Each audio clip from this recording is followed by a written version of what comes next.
दोस्तों नमस्कार। आप सभी लोगों का मेरे चैनल सुप्रियास कॉर्नर में बहुत बहुत स्वागत है। कहिए कैसे हैं आप लोग। हाय, मैं हूँ सुप्रिया और आज मैं आप लोग से एक स्वस्थ जीवन शैली के बारे में बात करने के लिए उपस्थित हूँ। दोस्तों, जब हम स्वस्थ रहेंगे तभी हम एक निरोगी जीवन को अच्छी तरह से जी सकते हैं।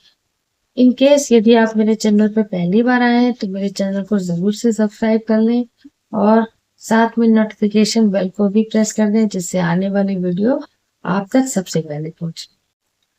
क्योंकि मैं हेल्थ एंड लाइफ स्टाइल से रिलेटेड वीडियो डालती रहती हूँ और जो कि हमारी क्वालिटी ऑफ लाइफ को इम्प्रूव करके हमें हमारे हाईएस्ट सेल्फ से कनेक्ट कराने में सपोर्ट कराते हैं। दोस्तों, आज व्यक्ति जो जीवन शैली अपना रहा है उससे स्वास्थ्य तो दिन पर दिन गिरता ही जा रहा है और तोहफे में हमको बहुत सारी ऐसी बीमारियां मिलती जा रही हैं जो हमारे शरीर को खोखला करती जा रही हैं। तो इन बीमारियों में जैसे हो गया आपका शुगर हो गया, हाई बीपी हो गया, हार्ट अटैक हो गया, मोटापा हो गया, थायराइड हो गया और भी बहुत सारी ऐसी बीमारियां हैं जो हमारे शरीर को एकदम खोखला करती चली जा रही है। इससे पहले हमें अपने आहार विहार पर ध्यान देना होगा। यह नियम बना लें कि जब हमें बहुत जोरों की भूख लगे तभी हमें खाना खाना चाहिए और बिना भूख के खाना खाने से फिर हमारा वो डाइजेशन अच्छे से काम नहीं करता है। खाना भी ऐसा होना चाहिए जो आसानी से हजम हो जाए। नेक्स्ट, सुबह का खाना जितना जल्दी हो सके वो खा लें, जिससे भोजन को पचने के लिए अधिक समय मिल जाए। और दोस्तों, भोजन की मात्रा व्यक्ति की कार्यशैली पर निर्भर करती है।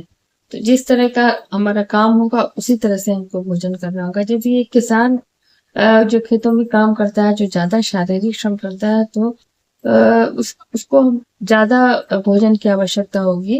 वो अधिक मात्रा में भोजन करेगा फिर भी उसे कोई दिक्कत नहीं आएगी। लेकिन अगर ऑफिस में बैठ कर काम करने वाले अगर ज्यादा भोजन कर लेते हैं तो उनको आलस से घेर लेगा और इसलिए उनको हमेशा हल्का भोजन करना चाहिए। जिनको ज्यादा बैठने का काम है उनको हमेशा हल्का और कम मात्रा में भोजन करना चाहिए।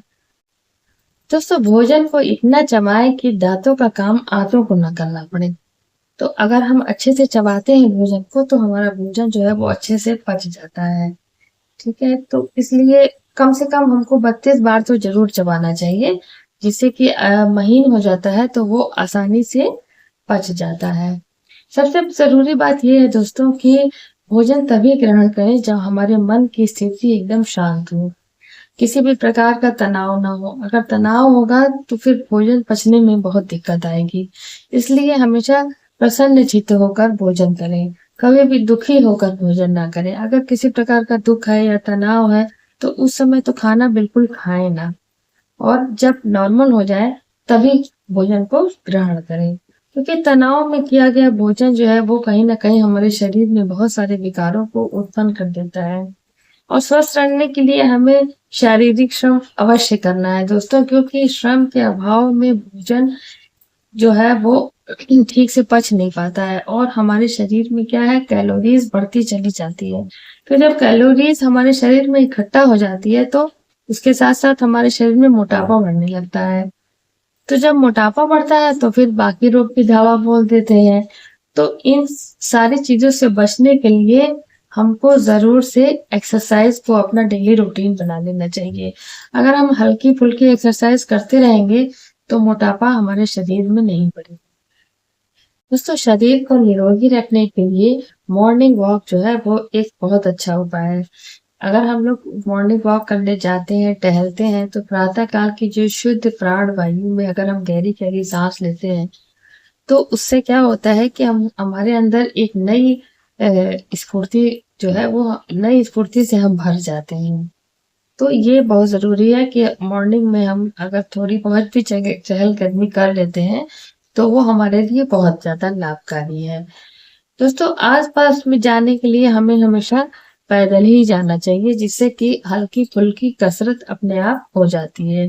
साइकिल का उपयोग भी शरीर के लिए एक अच्छी कसरत है। साइकिल का प्रयोग भी हम कर सकते हैं आसपास जाने के लिए, तो उससे भी हमारी हल्की फुल्की कसरत हो जाती है।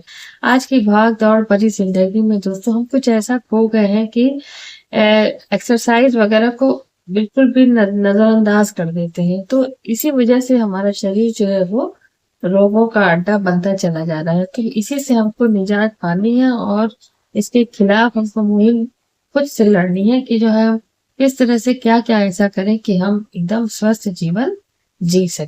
शारीरिक और मानसिक रूप से तरोताजा होने के लिए हमें 6 से 7 घंटे की नींद अवश्य लेनी चाहिए।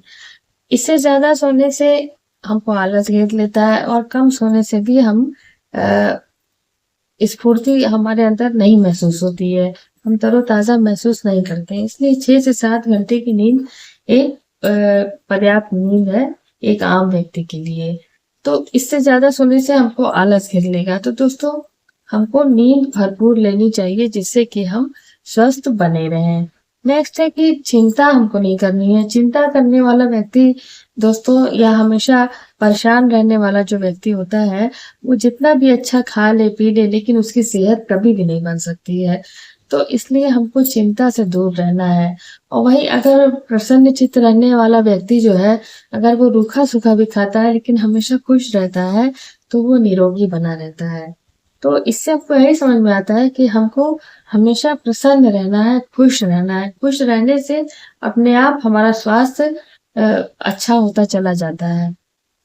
नेक्स्ट है दोस्तों कि संतोष से भरा प्रमुदित जीवन किसी वरदान से कम नहीं है। मतलब कि जो भी हमारे पास चीजें हैं उससे हमको संतुष्ट रहना सीखना होगा, क्योंकि असंतुष्ट व्यक्ति कहीं ना कहीं परेशान रहता है, तनाव में रहता है। तो अगर हम संतोषमय जीवन जीते हैं तो वो किसी वरदान से कम नहीं है। तो उससे भी हमारा स्वास्थ्य हमेशा बेहतर बनता चला जाता है।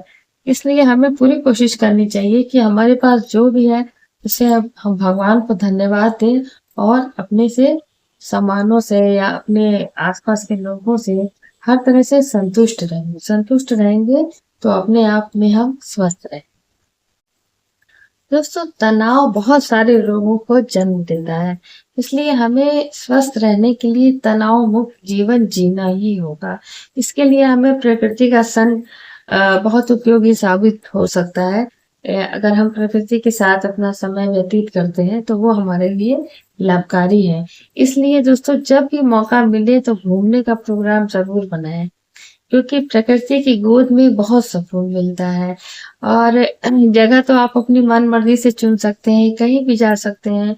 जैसे कि आप झील हो या कोई जंगल हो, खेत हो, पर्वत की वादियां हो, कहीं भी आप जाएं लेकिन घूमने जरूर जाएं। वहां पर आपको बहुत आनंद आएगा, तनाव का तो नामो निशान मिट जाएगा। तो स्वस्थ रहने के लिए हमको बाहर कहीं ना कहीं घूमने जरूर जाना चाहिए। हमें अपने आत्मिक कल्याण के लिए दोस्तों कुछ ना कुछ पुरुषार्थ भी अवश्य करते रहना चाहिए। इससे क्या होता है कि जो स्वस्थ जीवन के लिए ये जो है वो संजीवनी का काम करता है। कुछ ना कुछ हमको ऐसा काम करते रहना चाहिए जिससे कि आत्मिक संतोष हमारा बना रहे। सामान्य से सूत्रों का अ, अनुकरण करते हुए हम एक स्वस्थ एवं निरोगी जीवन की नींव रख सकते हैं। तो ऐसा करने की जरूरत ही नहीं पड़ेगी कि डॉक्टर के पास जाना पड़े या फिर हम इस तरह का कोई भी आपको नहीं करना पड़ेगा। अगर हम इन सारे सूत्रों को अपनाते हैं तो उनका अनुसरण करते हैं अच्छे से तो हमको डॉक्टर के पास भी जाने की जरूरत नहीं पड़ेगी। धन की भी बचत होगी और समय की भी बचत होगी। तो दोस्तों ये जरूरी हो जाता है कि स्वस्थ रहने के लिए हम ये सारे सूत्रों को अपने जीवन में उतारें और निरोग रहकर एक खुशहाल जीवन व्यतीत करें। तो आप लोगों को स्वस्थ रहने के सूत्र कैसे लगे हमको कमेंट करके जरूर बताइएगा। और हमारा ये वीडियो पसंद आया हो तो जरूर से लाइक करिएगा, शेयर करिएगा और हमारे चैनल को जरूर से सब्सक्राइब कर लीजिएगा जिससे आने वाली वीडियो सबसे पहले आप तक पहुंचे। तो हमेशा हंसते रहिए, मुस्कुराते रहिए, खिलखिलाते रहिए। फिर मिलेंगे अपनी नेक्स्ट वीडियो में, तब तक के लिए नमस्ते।